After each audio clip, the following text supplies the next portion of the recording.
आज फिर से हम लोग आ चुके हैं आजाद भाई के पास। हमारे साथ आजाद भाई है, पूर्व में कांग्रेस के नेता रहे हैं, बहुत सालों से नेता रहे हैं कांग्रेस के, और आज वर्तमान में वह कांग्रेस में नहीं है ऐसा इनका मानना है। जनसुराज में चले गए हैं ऐसा यह कहते हैं। मैं तो किसी दल किसी पार्टी में हूं नहीं, जैसा कि आप लोग जानते हैं। तो कुछ सवाल शॉर्टकट में इनसे पूछेंगे और बहुत सारी बातें होगी बिहार की राजनीति और देश की राजनीति पर। तो कैसे है आजाद भाई? सब बढ़िया है, सब आप लोगों का। तो फटाफट बताइए आपकी कांग्रेस क्यों छोड़े आप? आज कार्तिक पूर्णिमा है। आपके माध्यम से देशवासियों को कार्तिक पूर्णिमा की हार्दिक बधाई शुभकामनाएं। कांग्रेस छोड़ने के पीछे बहुत सारी रीजन है। मैंने 15 सालों कांग्रेस के लिए काम किया। 15 साल कांग्रेस के लिए काम किए हैं। सुन लीजिए, 15 साल कांग्रेस में झंडा ढोए हैं। इसको झंडा ढोना बोलते हैं, क्योंकि कांग्रेस में आप मरते रह जाइए, लड़ते रह जाइए, कुछ मिलने जा नहीं रहा है आपको। टिकट उसी को मिलेगा जिसका बाप उसमें नेता है, जिसका दादा उसमें नेता है। तो इसलिए आप कांग्रेस छोड़ दिए। देखिए, कांग्रेस छोड़ने का है कि पार्टी में हवाई नेताओं का ज्यादा मान सम्मान मिलता है, यानी पूंजीपति लोगों को। अच्छा। आम लोगों के लिए कांग्रेस और पार्टी विशेष नहीं बता पाएंगे, सही नहीं है। क्योंकि काम करने वाले लोग धरातल पर रह जाते हैं। और चुनाव लड़ने का मौका आता है, संगठन में बड़े पद पे मौका मिलता है, तो वो फॉर्च्यूनर से ऊपर वाले प्लेन से यात्रा करने वाले लोगों को संगठन में जगह दिया जाता है। हाँ, यानी कि आप समझ लीजिए सीधा सीधा अखिलेश सिंह के बेटे आकाश सिंह को जिस तरह से टिकट दे दिया गया, जबरदस्ती का दे दिया गया। सब कोई जान रहा है कि वो आदमी जमीन पर पैर रखता ही नहीं है, फिर भी उसको टिकट दिया गया। तो इनका निशाना उसी तरफ है। हालांकि मैं तो डायरेक्ट बोलता हूँ, आप लोग जैसा कि जानते हैं, हमको किसी से डर वड़ लगता नहीं, आप सब जानते हैं। तो ये आकाश सिंह की बात कर रहे थे कि उनका कोई आधार नहीं था, कुछ भी नहीं था, लेकिन पिताजी के दम पर उनको बार बार टिकट दिया जाता है लोकसभा का, और बार बार वोट बर्बाद करके वोट कटवा की भूमिका निभाकर फिर फ्लाइट से उड़ के चले जाते हैं स्विट्जरलैंड आराम करने के लिए। तो यह आपका रीजन रहा कि पूंजीपतियों को टिकट दिया जाता है, इसलिए आप छोड़ दिए। पूंजीपतियों की मतलब एक पर्सनली क्षेत्र की नहीं, पूरे भारत की बात कर रहे हैं कि पूंजीपतियों की पार्टी बन के रह गई है। संगठन में काम करने वाले लोगों के लिए, संगठन में सड़क से लेकर सदन तक लड़ाई लड़ने वालों के, आंदोलन करने वालों के लिए, लाठी खाने वाले लोगों के लिए संगठन में जगह नहीं मिल पाता है। वो जो बड़े बड़े लोग आते हैं, पूंजीपति होते हैं, उनके पीछे राजनीति करना पड़ता है। तो वो हम जैसे लोग से नहीं हो पाएगा ना, किसी दल के पीछे, पूंजीपतियों के पीछे बीच के राजनीति करके मेरा बनाया जमीन, मेरा बनाया ग्राउंड पे कोई और फील्डिंग करे, तो ये कतई बर्दाश्त नहीं हो पाएगा। इसलिए आप छोड़ दिए कांग्रेस। 15 साल रहे कांग्रेस में आप, अब आप कांग्रेस में नहीं है, बिल्कुल नहीं है कांग्रेस में। नहीं। आप कहाँ है? आज हम जन स्वराज में है। अच्छा, जन सुराज, प्रशांत किशोर जी की पार्टी जन सुराज में है आजाद भाई।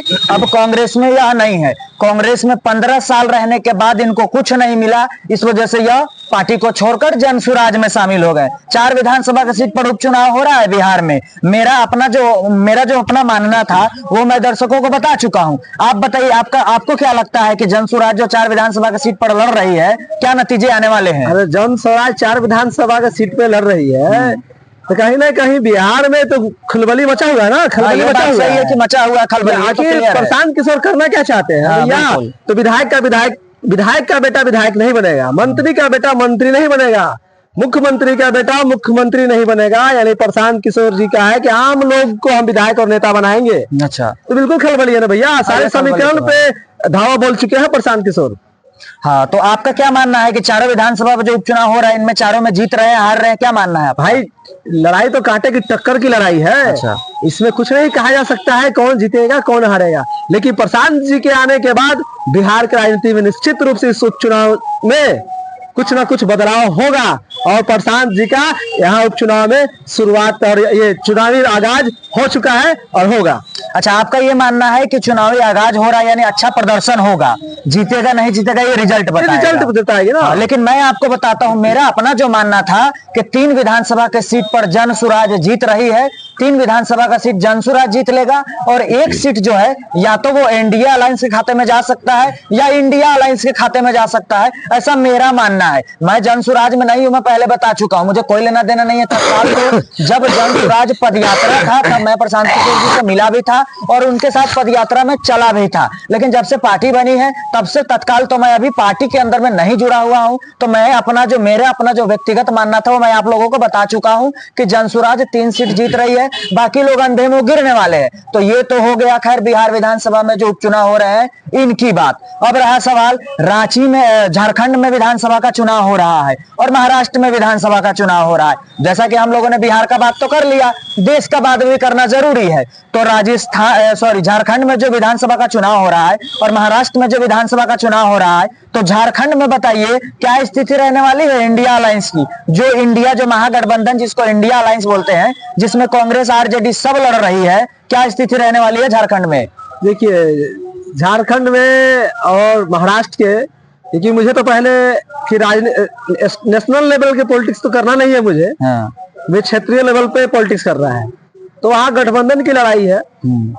जनता जिसे चुन के राजा बना दे, जिसे हीरो बना दे, जनता के हाथ में है। जनता के हाथ में, यानी कि आपका मानना है कि जो जनता चाहेगी वही होगी। हर इलेक्शन में तो वही होता है कि जनता जो चाहेगी वही होगी। लेकिन मेरा अपना व्यक्तिगत मानना है कि झारखंड का जो विधानसभा का जो उपचुनाव हो रहा है इसमें उथल पुथल है, यानी किसकी सरकार बनेगी कोई कंफर्म नहीं है। यहाँ कोई भी जीत सकता है, कोई भी हार सकता है। लेकिन जो महाराष्ट्र का विधानसभा चुनाव हो रहा है, महाराष्ट्र के विधानसभा में खलबली बहुत तेज है और खलबली इसकी है जो कि असदुद्दीन ओवैसी साहब जो चुनाव लड़ रहे, AIMIM जो 16 विधानसभा सीट पर लड़ रही है उसकी खलबली है। क्योंकि महाराष्ट्र में जो है महागठबंधन जो इंडिया अलायंस जो चुनाव लड़ रही है, महाविकास आघाड़ी जो चुनाव लड़ रही है, उसका कोई अस्तित्व दिखाई देता नजर नहीं आ रहा है। आज नेशनल मीडिया आप खोलिएगा तो दो ही को दिखाया जा रहा है, एक असदुद्दीन ओवैसी साहब को बिग ब्रेकिंग में और दूसरा भारतीय जनता पार्टी को। वहां के जितने भी नेशनल मीडिया है वह सब यही बता रहे हैं कि टक्कर सिर्फ इन्हीं दोनों में है। असदुद्दीन ओवैसी साहब जो 16 विधानसभा की सीट पर चुनाव लड़ रहे हैं उसका असर जो है 288 विधानसभा की सीटों पर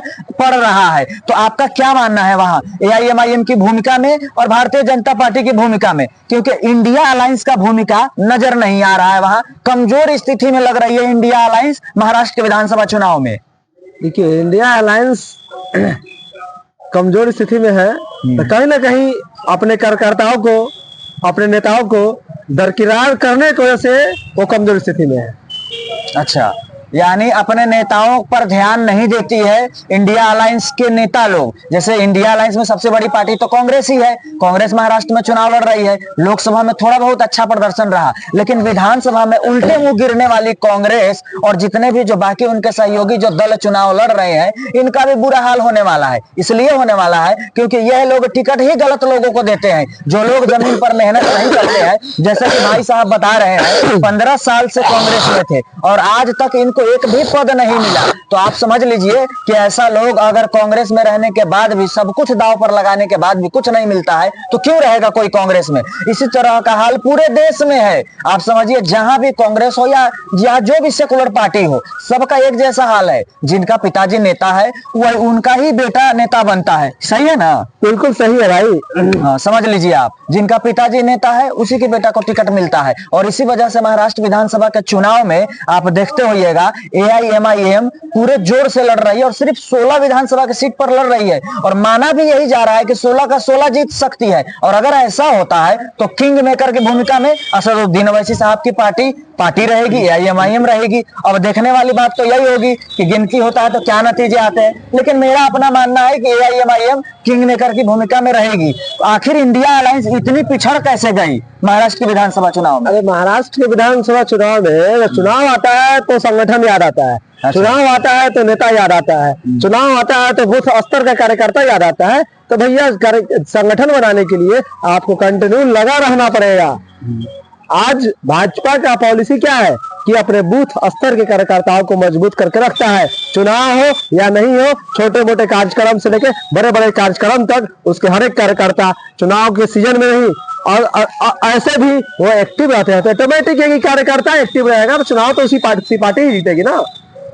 यानी कार्यकर्ता पर ध्यान नहीं देती है। यह बहुत बड़ी बात बता रहे हैं भाई, क्योंकि 15 साल राजनीति में रहने के बाद एक दल एक पार्टी में छोड़ देने पर इनको पता है, इनको तकलीफ है। कांग्रेस जो कांग्रेस कभी पूरे देश पर छत्र राज करती थी, आज 99 सीट जीतने पर खूब खुशी मनाती है।